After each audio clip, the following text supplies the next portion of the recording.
અંગૂઠો એ સ્ત્રી કહેવાય છે, શુક્ર ગ્રહનો અહીં છે સ્થાન. એટલે આ પત્નીને તિલક કરવાનું હોય, પત્નીની વિદાય હોય, પત્ની ના હોય ત્યારે આનાથી કરવાનું. આપણા ત્યાં પણ દેવદેવીઓને કરવા માટે અંગૂઠો બતાવ્યો છે. નંબર 2માં આ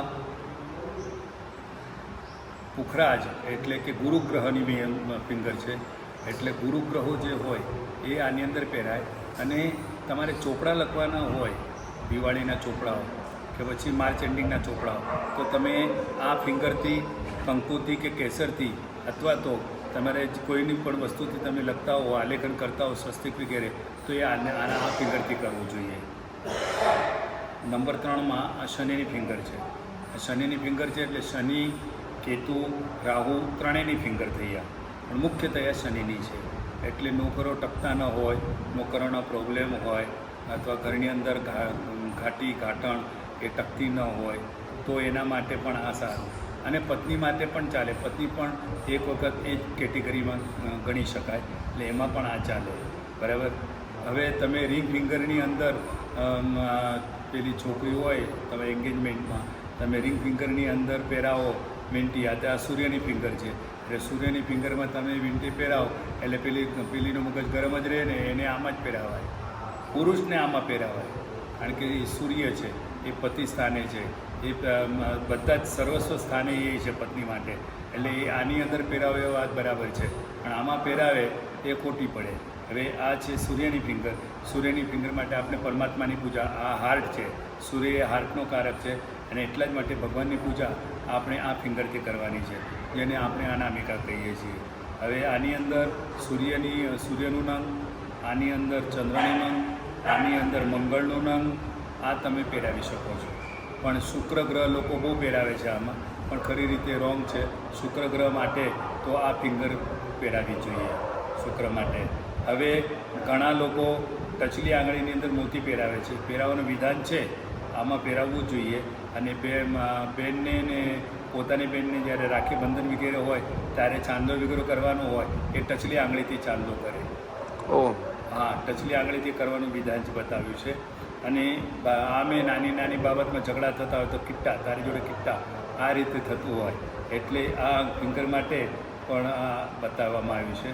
અને આની અંદર બુધ પણ પહેરાય, આની અંદર પણ બુધ પહેરાય, આની અંદર ચંદ્ર પહેરાય, આમાં પણ ચંદ્ર પહેરાય. પરંતુ આમાં રિઝલ્ટ મને ચંદ્રનો બહુ ઓછો મળે છે, મારા જાણવા પ્રમાણે.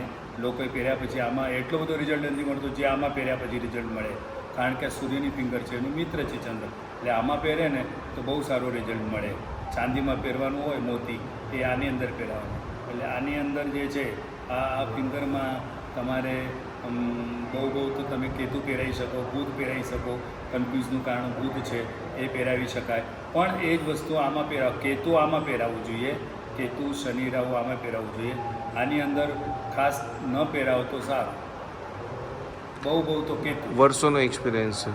હા, એક્સપિરિયન્સ મારો આ છે, એટલે મેં કીધું કે હું તરત આમાં ચેન્જ કરાવું છું, રિઝલ્ટ એ લોકો લે છે, મળે છે. એટલે આ રીતે 5 ફિંગરોનું એ છે. હવે એક બીજી નવી વાત કરું. જી ગુરુદેવ. નવી વાત, જે જમણો હાથ પુરુષે પોતાનો બતાવવાનો હોય, એનું ભાગ્ય એમના હાથમાં હોય, અને ડાબા હાથમાં લેડીઝ. અચ્છા. હા, મારું સંશોધન છે કે તમે ડાબા હાથની અંદર કોઈ પણ વીંટી પહેરો, એ પત્નીને એનો લાભ થાય.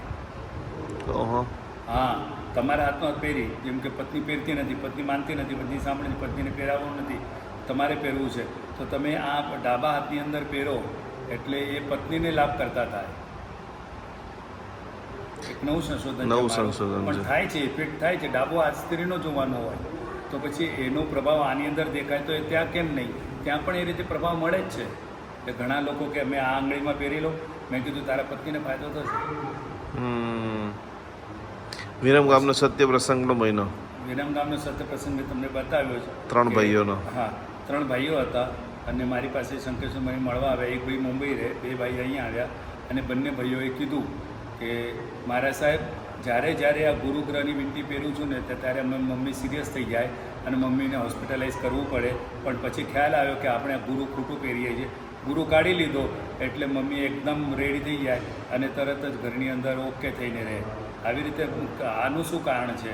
મેં કીધું આ તો અજીબો ગરીબ વાત છે, કારણ કે આ ફિંગરોમાં જે રેઝ મળે છે એ રેઝની ઇફેક્ટ ત્યાં થાય છે. એટલે એ રીતે આપણે પહેરેલી આપણને તો ઇફેક્ટ થાય, પણ આપણી પત્નીને પણ આમાં પહેરેલી ઇફેક્ટ થાય. આપણી મમ્મીનું પણ માની લો કે અષ્ટમ ગ્રહ ગુરુ હોય, અષ્ટમ ગ્રહનો માલિક, અને એ તમે પહેરો આમાં તો તમારા મમ્મીને તકલીફ થાય, સીધી વાત છે.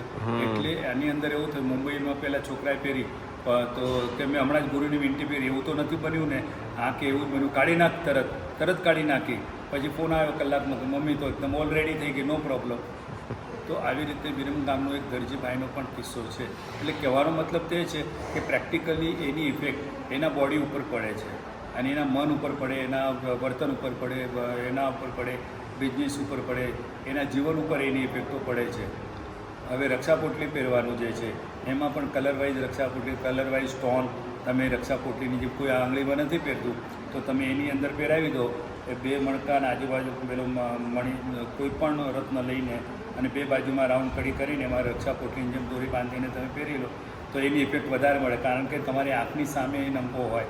ગળામાં પહેરો એના કરતાં હાથની અંદર પહેરેલો નંગ હોય એની વધારે ઇફેક્ટ હોય છે. એટલા માટે હાથમાં પહેરાવાનું બતાવ્યું છે. ગળાનું પણ ઇફેક્ટ, ગળાનો ઇફેક્ટ એ છે આખી બોડીમાં ઇફેક્ટ કરે. વાહ. અને આખી બોડીમાં ઇફેક્ટ કરે એટલે આખી બોડીના તમારા દરેક સ્પેર પાર્ટ, દરેક તમારા અંગોના અંગ પ્રત્યંગ, એ પ્રત્યંગની અંદર એની ઇફેક્ટો પડે, અને એ ઇફેક્ટો બહુ સોલિડ હોય છે. અને એટલે આ જે માળા પહેરાવો છો તમે, અતિ ઉત્તમ વસ્તુ છે, અને આનો પ્રચાર પ્રસાર પણ બહુ સારો થવો જોઈએ.